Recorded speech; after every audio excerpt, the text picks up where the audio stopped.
1997 में हुआ था और उनसे परिचय कराने का काम यदि किसी ने किया था, स्वयं गुरुमूर्ति जी यहाँ पर उपस्थित हैं, उन्होंने ही उनसे मेरा परिचय कराया था। मुझे स्मरण है कि मैं उस समय उत्तर प्रदेश भारतीय जनता पार्टी का प्रदेश अध्यक्ष हुआ करता था और उस बैठक में एक सत्र को संबोधित करने के लिए मैंने बलबीर पुंजी से आग्रह किया था और उनका संबोधन बहुत ही तथ्यपरक और सारगर्भित था। उसके बाद मिलने जुलने का क्रम लगातार आगे बढ़ता रहा और उनके व्यक्तित्व से जितना मैं परिचित हो पाया, मैं कह सकता हूं वो प्रतिभा संपन्न तो थे ही, इसमें कहीं दो मत नहीं है, और मुक्त चिंतक भी थे, लेखक भी थे और राष्ट्रीय जो मुद्दे हुआ करते थे उन पर उनकी एक अपनी सोच थी, एक उनका भाव था। बराबर जब वह राज्यसभा में तो राजनीतिक गतिविधियों में बहुत सक्रिय नहीं थे, तब भी उनसे मिलने जुलने का सिलसिला जारी रहता था। विभिन्न मुद्दों पर उनके साथ हमारी बातचीत भी होती रहती थी और मुझे याद है पहली बार जब मैं पार्टी का अध्यक्ष था, उस समय भी हमारी राष्ट्रीय कार्यकारिणी में वह सदस्य थे और दूसरी बार 2013 में जब मैं पार्टी का अध्यक्ष बना तो उस समय राष्ट्रीय उपाध्यक्ष के रूप में उन्हें नामित किया गया था। और समय समय पर एक मित्र होने के नाते जहां मुझे आवश्यकता पड़ती थी, मैं बलबीर जी का सहयोग प्राप्त करता था और सहज रूप से वो अपना सहयोग मुझे देते भी थे। अभी हाल की घटना है, शायद बामुश्किल 1 साल भी नहीं गुजरा होगा, जो अयोध्या नाम से जो पुस्तक लिखी थी उन्होंने, वो मेरे यहाँ आए और उन्होंने कहा कि मैं चाहता हूं कि इस पुस्तक का विमोचन आपके ही हाथों से होना चाहिए। तो मैंने कहा कि मैं कोई साहित्यकार तो हूं नहीं, बहुत बड़ा विद्वान तो हूं नहीं कि मैं पुस्तक का विमोचन कर दूं, अच्छा होगा किसी अच्छे साहित्यकार से करा लीजिए इसका विमोचन। तो उन्होंने कहा नहीं, मुझे इसका विमोचन आपसे ही कराना है, चाहे इस महीने समय दीजिए, चाहे अगले महीने दीजिए, चाहे उसके आगे दीजिए। अब आप स्वयं यह कल्पना कर सकते हैं इस प्रकार के आग्रह को तो मैं समझता हूं कि किसी भी संवेदनशील व्यक्ति को, और वो भी मित्र के द्वारा आग्रह हो, तो उसको टालना कितना कठिन होता है। मेरे जैसे व्यक्ति के लिए तो असंभव था और सहज रूप से उस पुस्तक के विमोचन के लिए अपनी मैंने सहमति दी और दिल्ली विश्वविद्यालय में ही उस पुस्तक का विमोचन हुआ और उस कार्यक्रम की अध्यक्षता दिल्ली विश्वविद्यालय के वाइस चांसलर ने की थी। उसके बाद भी 2-4 बार उनसे मिलने जुलने का सिलसिला जारी रहा। कई ऐसे अन्य मुद्दे हैं जिन मुद्दों पर उनसे बातचीत भी होती रही। बहुत विस्तार में जाकर उसकी चर्चा करने की आवश्यकता नहीं है। जहां तक हम सभी जानते हैं कि जो आया है उसे जाना है। जो आज हैं कल नहीं होंगे, जो कल थे आज नहीं हैं, लेकिन हम हैं, हम ही रहेंगे, यह क्रम सदैव चलता रहेगा। हम हैं, हम ही रहेंगे, यह भ्रम पलता रहेगा, ये चलता रहेगा। लेकिन जीवन का यथार्थ है, जो आज हैं कल नहीं रहेंगे। सहज रूप से उसे स्वीकार करना चाहिए, मैं तो ये मानता हूं। ठीक है, स्वाभाविक है, लंबे समय का रिश्ता होता है, संबंध होते हैं, वेदना होती है, सहज है, स्वाभाविक है, लेकिन मन को पक्का करके रखना चाहिए। जो आज हैं कल नहीं होंगे, इस भाव से ही अपनी जिंदगी गुजारनी चाहिए। जीवन में कुछ दायित्वों का निर्वहन करने का जिम्मा परमात्मा ने कंधों पर दे रखा है, और उस जिम्मेदारी का निर्वाह करना, परमात्मा के उस आदेशों का पालन करना, यही हमारा कर्तव्य है, यही हमारा धर्म है। और मैं कह सकता हूं कि बलबीर जी ने बखूबी उस जिम्मेदारी को निभाया है। आज के अवसर पर उससे ज्यादा कुछ न कहते हुए, क्योंकि आदरणीय दत्तात्रेय जी ने उसके संबंध में बहुत विस्तार पूर्वक सारी जानकारी दी है, अच्छी जानकारी दी है। मैं अपनी संवेदना की अभिव्यक्ति करता हूं और परमात्मा उनकी आत्मा को शांति प्रदान करे, यही परमात्मा से प्रार्थना करते हुए अपना निवेदन समाप्त करता हूं।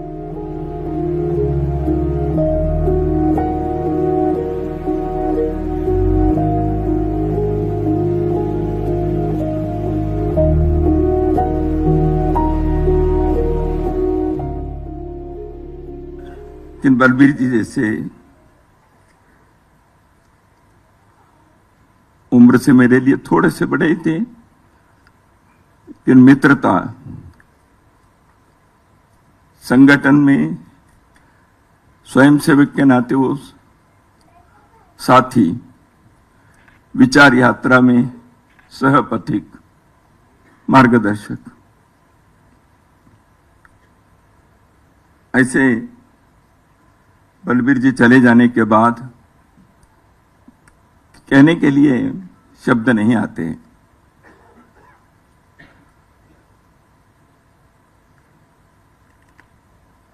उनको जानने वाले यहां प्रत्येक व्यक्ति इस सभागार में है। हर एक को कोई न कोई एक प्रसंग, कोई न कोई एक घटना, उनके साथ बीते हुए क्षण, ये सब स्मरण में है ही। वर्षों तक का उनके विचार यात्रा में, सार्वजनिक जीवन में साथ रहे माननीय राजनाथ जी, गुरुमूर्ति जी, अजीत डोभाल जी, ये सभी यहां हैं, आप सभी हैं। यश, कीर्ति, प्रसिद्धि उनको मिली सभागार में। इतने लोग, इतने क्षेत्रों के इतने प्रमुख लोग उपस्थित है, वही इसके उदाहरण, इसके साक्षी है कि उन्होंने अपने मार्ग पर चलने के जो तय किया था वो बुद्धि पुरस्सर किया, सोच कर किया, भावना से नहीं। भावना तो भरी हुई थी, लेकिन उस भावना के साथ एक प्रज्ञा थी, एक विचार था, एक निष्ठा थी, प्रतिबद्धता थी। देश के, राष्ट्र के, संस्कृति के साथ न केवल खड़े रहना, उसका अध्ययन करना, उसका युगानुकूल रूप से प्रस्तुत करना, काल के वर्तमान युग के लोग समझे उस भाषा में बताना, उसके एक सशक्त प्रतिनिधि के नाते जीवन जीना, ऐसे बलबीर जी याद रहेंगे हमें।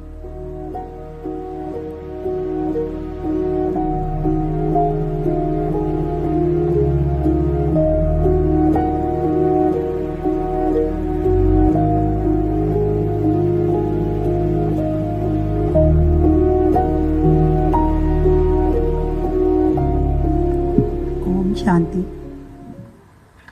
आज की इस शोक सभा में उपस्थित मेरे सभी आदरणीय बंधु, समाज के अलग अलग वर्ग से जुड़े आप सभी प्रबुद्ध व्यक्तित्व, बलबीर पुंजी एक हंसता मुस्कुराता चेहरा, जिनकी सौम्यता उनके गहरे व्यक्तित्व की पहचान थी।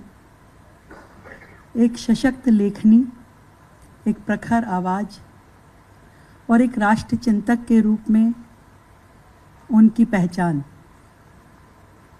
हम सबका किसी न किसी रूप में उनसे संपर्क परिचय रहा, और मेरा भी उसी प्रकार से वर्षों से संपर्क रहा, परिचय रहा, और एक प्रेरणा के रूप में हम बचपन से उन्हें देखते आए। विद्यार्थी परिषद से मैं ये समझती हूँ कि जितना बड़ा वो नाम है, उतने बड़े एक रोशनी पुंज के नाते अपनी एक शख्सियत हमारे बीच में हमेशा उनकी रहेगी, जो हमेशा हमें रोशनी देती रहेगी, लौ देती रहेगी, ज्ञान और मार्गदर्शन देती रहेगी। उनकी पत्रकारिता, उनके लिखी हुई किताबें, लेख, वो सब हमेशा आने वाले समय में भी इस समाज को दिशा देते रहेंगे, ऐसा मेरा विश्वास है। मैं ईश्वर के चरणों में प्रार्थना करती हूँ कि प्रभु पूरे परिवार को ये दुख सहन करने की शक्ति दे, और हम सभी के साथ भी, हम सभी के जीवन में भी जो क्षति हुई है उसको भी प्रयास करे भरने का। ओम शांति। बलबीर जी एक बहुत ही बड़े चिंतक, पत्रकार, लेखक, प्रखर सांसद, राष्ट्रवादी विचारधाराओं को आगे बढ़ाने वाले समग्र व्यक्तित्व थे। जल्दी चले गए, मेरी बहुत श्रद्धांजलि। बलबीर पुंजी अपने आप में एक ऐसी शख्सियत थी, एक राजनेता, एक लेखक, एक पत्रकार के रूप में। मेरा परिचय उनसे अटल जी के साथ आज से 35 वर्ष पूर्व जब वो कैलाश अस्पताल का उद्घाटन करने आए उससे हुआ, और तब से वो रिश्ता एक नोएडा में पड़ोसी के नाते, एक साथ रहने वाले के नाते, एक शुभचिंतक के नाते मेरी भूख उनके साथ मिलने की होती थी हमेशा, जिनसे कुछ ना कुछ नए विषय, नई सोच, नई राष्ट्रवाद की सोच की प्राप्ति होती थी। मेरी श्रद्धांजलि।